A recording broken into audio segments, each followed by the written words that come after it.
Shalom, kasih karunia dan damai sejahtera dari Tuhan kita Yesus Kristus ada dalam kehidupan Bapak, Ibu, Saudara, dan anak-anak. Kita berjumpa kembali dalam renungan nafas pagi yang hari ini didasarkan dari Ibrani pasal 12 ayat 3 sampai dengan 13. Sebelum kita mendengarkan dan merenungkan sabdanya, mari kita menyatukan hati di dalam doa. Bapa yang penuh kasih, kami merasakan sukacita akan kemurahan-Mu dan kuasa-Mu yang senantiasa bekerja dengan penuh, mendatangkan kekuatan dan berkat yang besar untuk kami. Sehingga dalam perjalanan kehidupan yang kami rayakan, kami senantiasa berjumpa dengan-Mu Tuhan di dalam seluruh pengharapan iman kami. Maka kebenaran firman-Mu yang hendak kami renungkan bersama, kami yakin Tuhan, Engkau senantiasa meneguhkan kami, supaya kami terus bertekun dan percaya bahwa kuasa dan kasih-Mu menyertai kehidupan kami. Berfirmanlah ya Tuhan, kami siap mendengarkannya, dan mohon ampun atas setiap dosa pelanggaran kami. Kuduskan layakan kami Tuhan, melalui pengampunan dan kemurahan-Mu itu. Di dalam-Mu ya Tuhan Yesus, Sang Sumber kehidupan dan keselamatan, kami naikkan doa ini dengan syukur, dengan percaya dan berserah. Amin. Ibrani pasal 12 ayat 3 sampai dengan 13. Demikian sabda Tuhan. Ingatlah selalu akan Dia yang tekun menanggung bantahan yang sehebat itu terhadap dirinya dari pihak orang-orang berdosa, supaya jangan kamu menjadi lemah dan putus asa.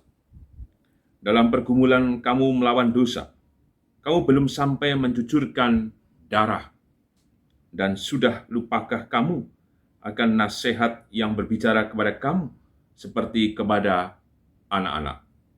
Hai anakku, janganlah anggap enteng didikan Tuhan, dan janganlah putus asa apabila engkau diperingatkannya. Karena Tuhan menghajar orang yang dikasihinya, dan Ia menyesah orang yang diakuinya sebagai anak. Jika kamu harus menanggung ganjaran, Allah memperlakukan kamu seperti anak.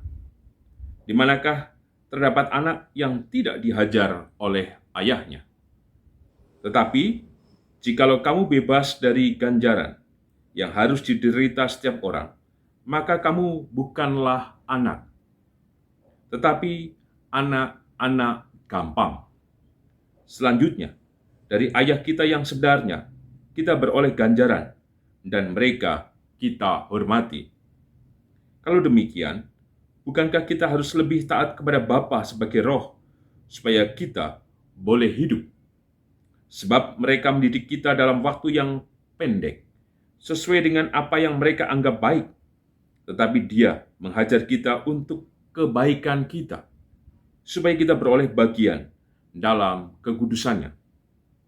Memang tiap-tiap ganjaran pada waktu ia diberikan tidak mendatangkan sukacita, tetapi duka cita. Tetapi kemudian ia menghasilkan buah kebenaran yang memberikan damai kepada mereka yang dilatih olehnya. Sebab itu, kuatkanlah tangan yang lemah dan lutut yang goyah, dan luruskanlah jalan bagi kakimu, sehingga yang pincang jangan terpelecok, tetapi menjadi sembuh. Berbahagialah kita yang mendengarkan sabda Tuhan, berbahagialah kita yang percaya. Haleluya. Amin. Bapak, Ibu, Saudara, dan anak-anak, tema renungan nafas pagi hari ini adalah bukan anak gampangan. Jika kita menyaksikan pertandingan tinju, ada hal yang menarik. Jika salah satu petinju jatuh, terpukul dari lawannya, ia akan segera untuk bangkit berdiri. Sekalipun itu tidak mudah, tetapi setiap petinju tentu punya motivasi untuk selalu menang. Sehingga keadaan apapun ia paksakan untuk terus bertanding sampai dengan apa yang ia harapkan. Dan kita tahu perjuangan mereka luar biasa. Bahkan sekalipun olahraga ini beresiko, karena kemarin ada berita bahwa seorang petinju wanita asal Meksiko meninggal dunia, tetapi tidak menghentikan semangat petinju lainnya untuk terus melakukan aktivitas hobi atau olahraganya atau pilihan hidupnya. Sangat biasa mereka terpukul. Dan menjadi wajar ketika mereka terus berusaha. Sekali mungkin bertubi-tubi pukulan mereka terima. Maka tidak mengherankan ketika seorang petinju yang sudah babak belur pada akhirnya memenangi pertandingan. Bahkan bisa memukul jatuh atau menang angka terhadap lawannya.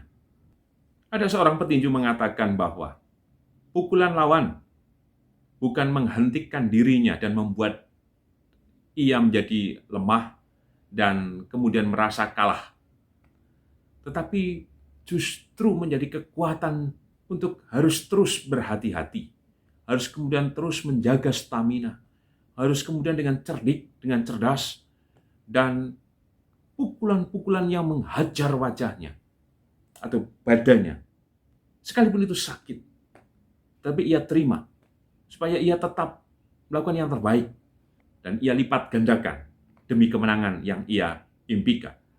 Bukankah kita seperti halnya petinju tadi? Kita dalam gelanggang kehidupan, dan kita merasakan hal yang sama. Mengalami pukulan bertubi-tubi, dihajar dengan berbagai rupa-rupa pencobaan, ujian, tantangan, kehidupan yang kita jalani. Apalagi persoalan-persoalan tersebut tidak pernah berhenti. Kita ingin menikmati dan mencicipi kebahagiaan dan kenikmatan hidup ini saja. Kita sulit sekali. Sehingga mungkin kita sudah KO, merasa tergeletak, lemah, lunglai, mau bangkit saja, kita tidak punya semangat dan daya. Apalagi menuju pada kehidupan yang kita harapkan. Kaki kita saja susah untuk melangkah. Akan situasi ini, bisa jadi di antara kita bertanya, apa fungsi kita beriman kepada Kristus? Apakah perlu terus mempercayai Ia yang menyelamatkan? Sementara realitas atau keadaan kehidupan kita agaknya tidak pernah berubah. Padahal kita terus berusaha untuk sungguh-sungguh dan setia kepadanya dalam segala waktu. Untuk itu, mari kita perhatikan ayat 3 dan 4. Ingatlah selalu akan Dia yang tekun menanggung bantahan yang sehebat itu terhadap dirinya dari pihak orang-orang berdosa, supaya jangan kamu menjadi lemah dan putus asa. Firman ini mengokohkan kita. Ingat akan Dia. Mari kita kembali berjumpa dengan kasih-Nya yang begitu luar biasa. Bahwasanya Ia menjalani semuanya, bahkan melampaui dari derita manusia.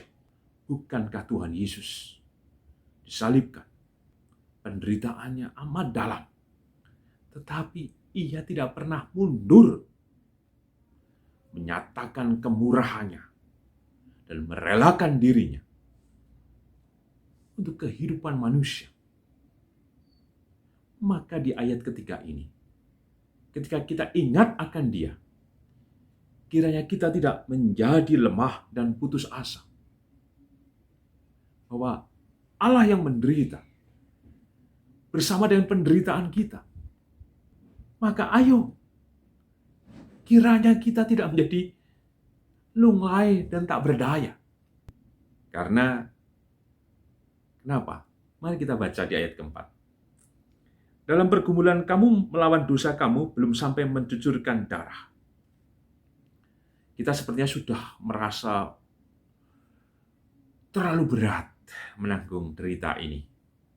Tapi disebutkan di ayat ini, kamu belum mencucurkan darah. Artinya apa? Bahwa penderitaan kita masih bisa kemudian menanggungnya, melawannya, bahkan melewatinya. Tuhan sudah menjaminkan ketika kita ingat kepada Dia, kita akan menemukan rahmat kuasa. Kenapa demikian? Mari kita baca ayat 5, 6, dan 10. Hai anakku, janganlah anggap enteng didikan Tuhan, dan janganlah putus asa apabila engkau diperingatkannya. Karena Tuhan menghajar orang yang dikasihinya, dan Ia menyesah orang yang diakuinya sebagai anak. Yakinlah bahwa segala sesuatu yang terjadi atas hidup kita, campur tangan Tuhan itu bekerja.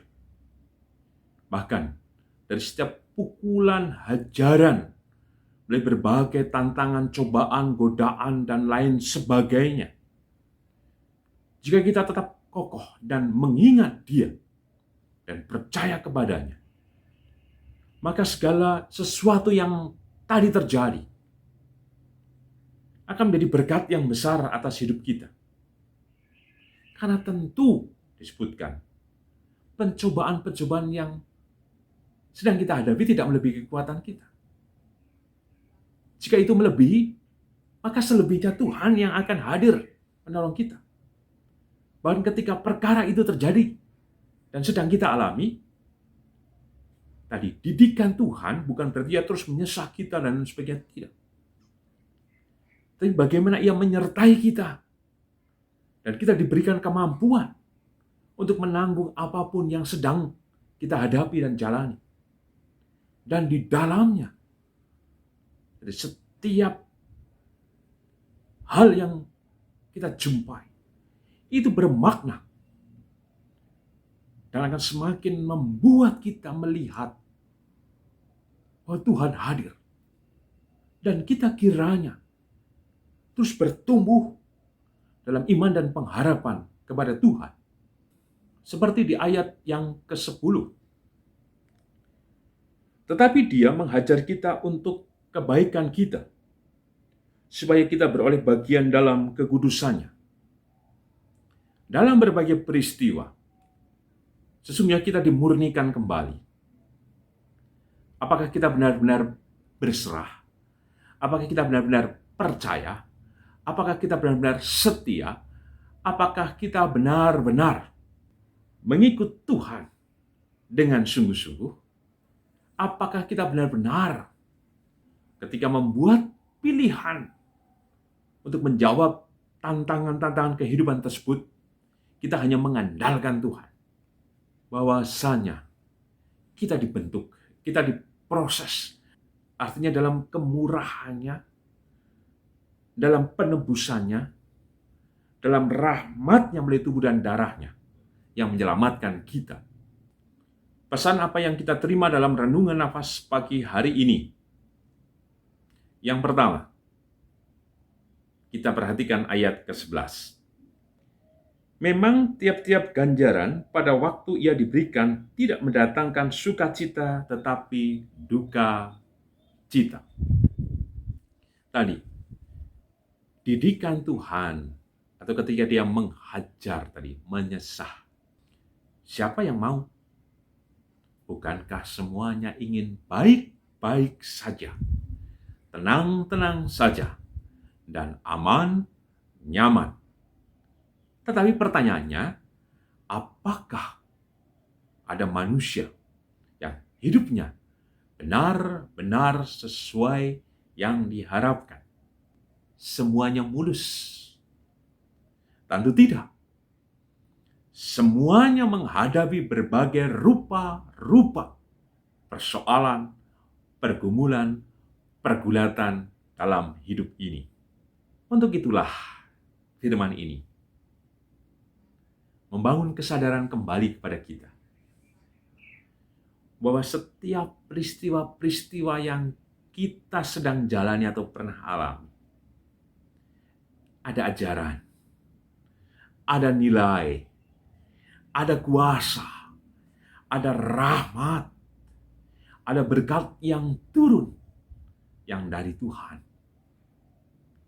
Maka proses di mana kita berjalan dalam situasi-situasi yang tidak mengenakan, Mari kita temukan itu. Karena kita akan semakin dibentuk. Kita akan semakin dibangun. Dan kita menjadi kuat. Sehingga kita tidak menjadi lemah dan putus asa. Sekalipun itu harus dilalui dengan tangisan. Dengan hati yang pedih dan luka. Tetapi yakinlah, Tuhan yang mendidik kita adalah Tuhan yang tidak membiarkan kita menanggung semua melebihi batas kita. Pesan yang kedua, di ayat yang ke-11. Tetapi kemudian, ia menghasilkan buah kebenaran yang memberikan damai kepada mereka yang dilatih olehnya. Ternyata, dari setiap yang sudah kita jalani, jika kita mempercayai bahwa ada didikan, ada ajaran dan nilai yang kita dapatkan, entah kita diteguhkan dan kita semakin memandang kehidupan secara positif, entah kita punya cara, entah kita semakin kuat, atau kemudian kita menemukan keberhasilan dan kemenangan, maka di tengah badai kehidupan apapun itu, kita sedang dilatih untuk menjadi semakin baik. Maka semuanya akan menghasilkan buah. Karena semuanya menjadi bermakna. Dan semakin membuat kita merayakan syukur atas berbagai peristiwa yang sedang kita hadapi atau jalani. Sebagai penutup, tema nafas pagi hari ini, bukan anak gampangan. Seperti tadi di pengantar, seorang petinju ketika terpukul jatuh, ia berusaha bangun. Dan ketika bangun, lihat saja di pertandingan tinju. Mesti ada yang guntai, mundur begitu, tapi menenangkan diri, kemudian pada hitungan ke-8 dia harus siap bertanding lagi. Kalau dia tidak siap, pada hitungan ke-10 berakhir, ya dinyatakan kalah. Memang tidak mudah kita meneruskan pertandingan kehidupan ini jika kita terpukul terus-menerus atau dihajar dengan berbagai angin ribut kehidupan ini. Tetapi firman Tuhan di ayat yang ke-12 dan 13. Mari kita perhatikan. Sebab itu kuatkanlah tangan yang lemah dan lutut yang goyah. Dan luruskanlah jalan bagi kakimu, sehingga yang pincang jangan terpelecok, tetapi menjadi sembuh. Untuk itulah, kiranya setiap didikan, setiap pengajaran, dan setiap kebaikan yang Tuhan sudah nyatakan atas hidup kita, tidak boleh kita lupakan. Karena hal yang sama akan terus terjadi dan ia nyatakan atas diri kita sepanjang kehidupan yang kita sedang jalani. Sekalipun tantangan itu belum selesai, kita harus terus berjalan dan berjuang. Apapun itu. Karena Tuhan tidak akan membiarkan kita. Bertekunlah dalam iman. Kita bukan anak gampangan yang begitu saja menyerah, yang begitu saja berhenti, yang begitu saja melupakan, meninggalkan Tuhan, yang begitu saja memilih jalan lain yang bukan dikehendaki Tuhan. Kita bukan anak gampangan, karena kita telah ditebus oleh anugerahnya, oleh tubuh dan darahnya yang menyelamatkan kita. Maka keselamatan itulah yang harus kita percayai, bahwa Ia hadir memberkati dan menolong kita. Apapun situasinya dan seberapa berat perkara yang kita tanggung, Tuhan tidak akan pernah lupa. Tuhan tidak akan pernah tidur. Mari kita menjadi anak Tuhan dan terus setia dan percaya. Sehingga langkah kita adalah langkah tegap dan tidak goyah atau gontai. Amin.